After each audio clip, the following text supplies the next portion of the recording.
नमस्कार दोस्तों। ओम नमः शिवाय। श्रावण मास महात्म्य 5वां अध्याय सुनने के बाद आप हमारे चैनल को सब्सक्राइब करें, बेल आइकन को प्रेस करें ताकि हमारी वीडियो की नोटिफिकेशन सबसे पहले आप तक पहुंचे। वीडियो को लाइक और शेयर जरूर करें। श्रावण मास में किए जाने वाले विभिन्न व्रतानुष्ठान और रविवार व्रत वर्णन में सुकर्मा द्विज की कथा। ईश्वर बोले, हे सनत कुमार, करोड़ पार्थिव लिंगों के महात्म्य तथा पुण्य का वर्णन नहीं किया जा सकता। जब मात्र एक लिंग का महात्म्य नहीं कहा जा सकता तो फिर करोड़ों लिंगों के विषय में कहना ही क्या। मनुष्य को चाहिए कि करोड़ लिंग निर्माण असमर्थता में 1,00,000 लिंग बनाए या 1000 लिंग या 100 लिंग ही बनवाए। यहाँ तक कि एक लिंग बनाने में भी मेरी सनिधि मिल जाती है। षडाक्षर मंत्र से 16 उपचारों के द्वारा भक्तिपूर्ण मन से भगवान शिव की पूजा करनी चाहिए। गृह यज्ञ के साथ उद्यापन करना चाहिए। उसके बाद होम करना चाहिए और ब्राह्मणों को भोजन कराना चाहिए। हे सनत कुमार, इस अनुष्ठान को करने वाले की अकाल मृत्यु नहीं होती। यह व्रत बांझपन को दूर करने, सभी विपत्तियों का नाश करने वाला तथा सभी संपत्तियों की वृद्धि करने वाला है। मृत्यु के पश्चात वह मनुष्य कल्प प्रयत्न मेरे समीप कैलाश वास करता है। जो मनुष्य श्रावण मास में पंचामृत से शिवजी का अभिषेक करता है, वह सदा पंचामृत का पान करने वाला, गोधन से संपन्न, अत्यंत मधुर भाषण करने वाला तथा त्रिपुर के शत्रु भगवान शिव को प्रिय होता है। जो इस मास में अनुदान व्रत करने वाला तथा अविष्यान्न ग्रहण करने वाला होता है, वह व्रीहि आदि सभी प्रकार के धनों का अक्षय निधि स्वरूप हो जाता है। पत्तल पर भोजन करने वाला श्रेष्ठ मनुष्य सुवर्ण पात्र में भोजन करने वाला तथा शाक को त्याग करने से शाक कर्ता हो जाता है। श्रावण मास में केवल भूमि पर सोने वाला कैलाश में निवास प्राप्त करता है। इस मास में एक भी दिन प्रातः स्नान करने से मनुष्य को 1 वर्ष स्नान करने के फल का भागी कहा गया है। इस मास में जितेंद्रिय होने से इंद्रिय बल प्राप्त होता है। इस माह में स्फटिक, पाषाण, मृत्तिका, मरकत, मणि, पिष्ट, पीठी, धातु, चंदन, नवनीत आदि से निर्मित अथवा अन्य किसी भी शिवलिंग के साथ ही किसी स्वयं अभिभूत न हुए लिंग में श्रेष्ठ पूजा करने वाला मनुष्य सैकड़ों ब्रह्म हत्या को भस्म कर डालता है। किसी तीर्थ क्षेत्र में सूर्य ग्रहण या चंद्र ग्रहण के अवसर पर 1,00,000 जप से जो सिद्धि होती है, वह इस मास में एक बार के जप से ही हो जाती है। अन्य समय में जो 1000 नमस्कार और प्रदक्षिणाएं की जाती है, उनका जो फल होता है वह इस माह में एक बार करने से ही प्राप्त हो जाता है। मुझको प्रिय इस श्रावण मास में वेद पारायण करने पर सभी वेद मंत्रों की पूर्ण रूप से सिद्धि हो जाती है। श्रद्धायुक्त होकर इस माह में 1000 बार पुरुष सूक्त का पाठ करना चाहिए अथवा कलयुग में उसका चौगुना पाठ करना चाहिए। अथवा वर्ण संख्या का 100 गुना पाठ करना चाहिए, अथवा वह करने से असमर्थ हो तो आलस्यहीन होकर मात्र 100 पाठ करने चाहिए। ऐसा करने वाला मनुष्य ब्रह्म हत्या आदि पापों से मुक्त हो जाता है। इसमें कोई संदेह नहीं है। सर्गजन्य पाप के लिए यही महान प्रायश्चित है।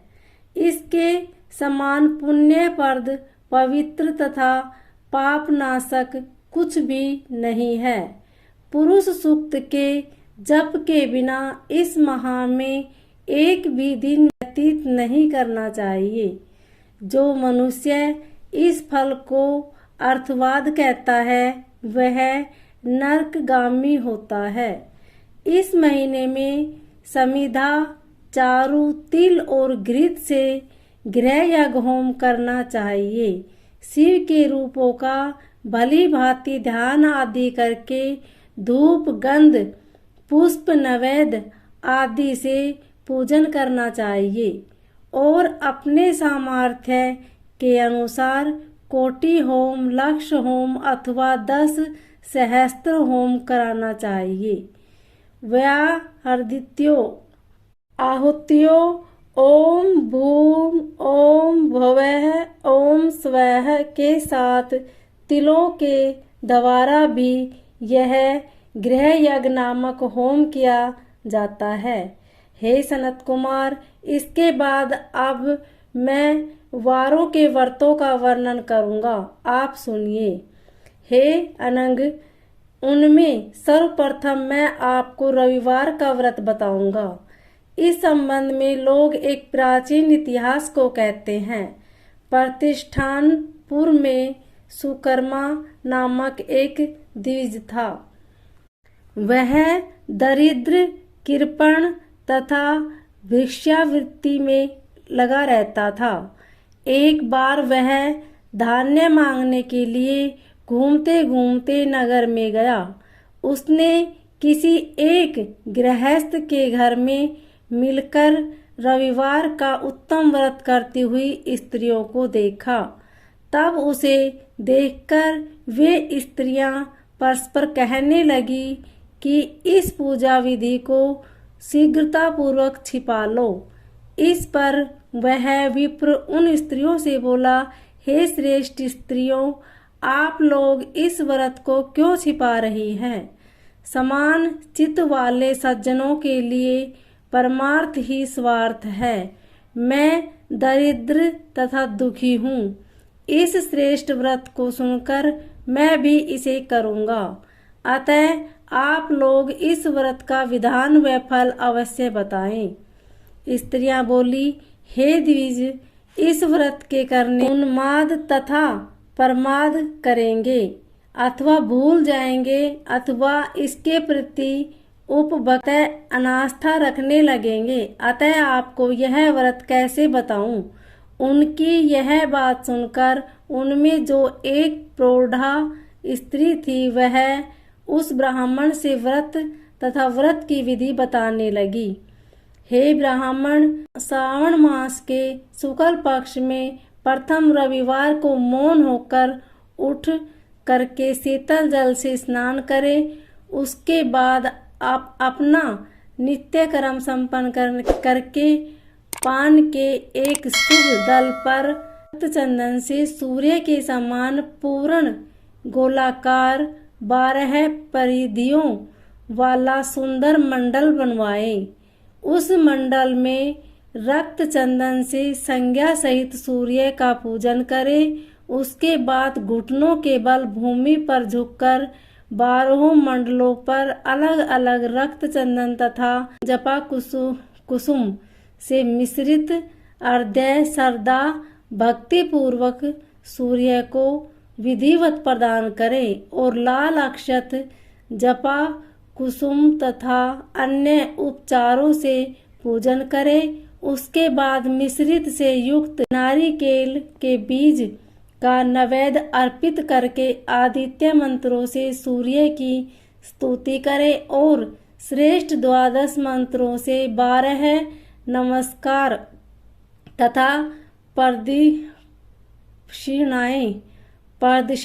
करे। उसके बाद 6 तंतुओं से बनाए गए सूत्र में 6 ग्रंथियां बनाकर द्वेष सूर्य को अर्पण करके उसे अपने गले में बांधे और पुनः 12 फलों से युक्त वायन ब्राह्मण को प्रदान करे।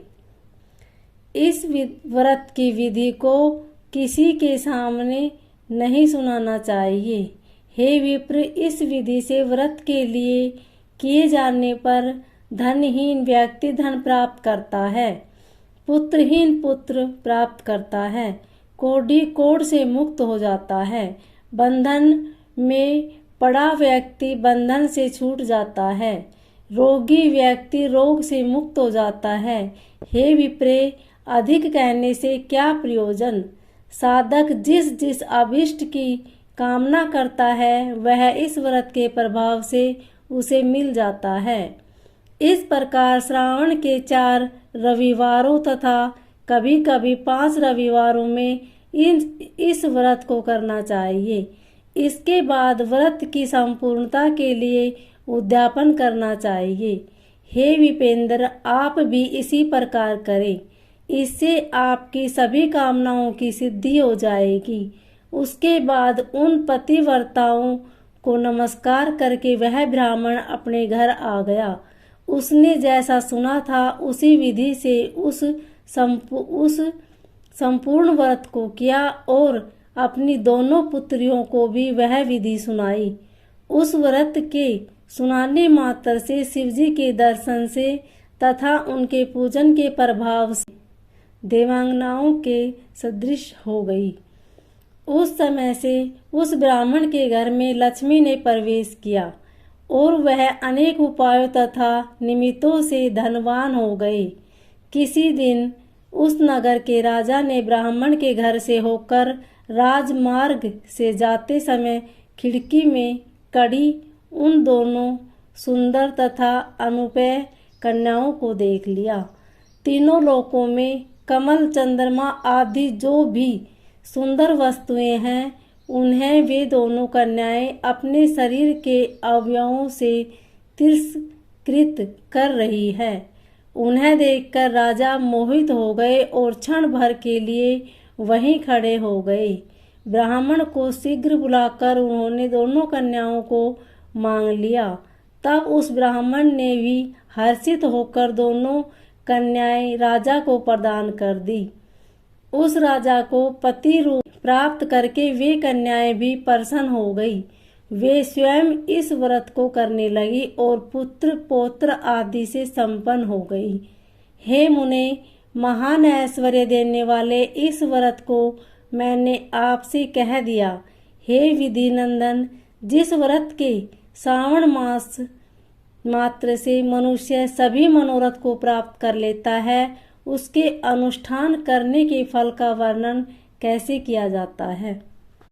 इस प्रकार श्री स्कंद पुराण के अंतर्गत ईश्वर सनत कुमार संवाद में श्रावण मास महात्म्य पर कीर्णक नाना व्रत रविवार व्रतादि कथन नामक 5वां अध्याय पूर्ण हुआ। ओम नमः शिवाय।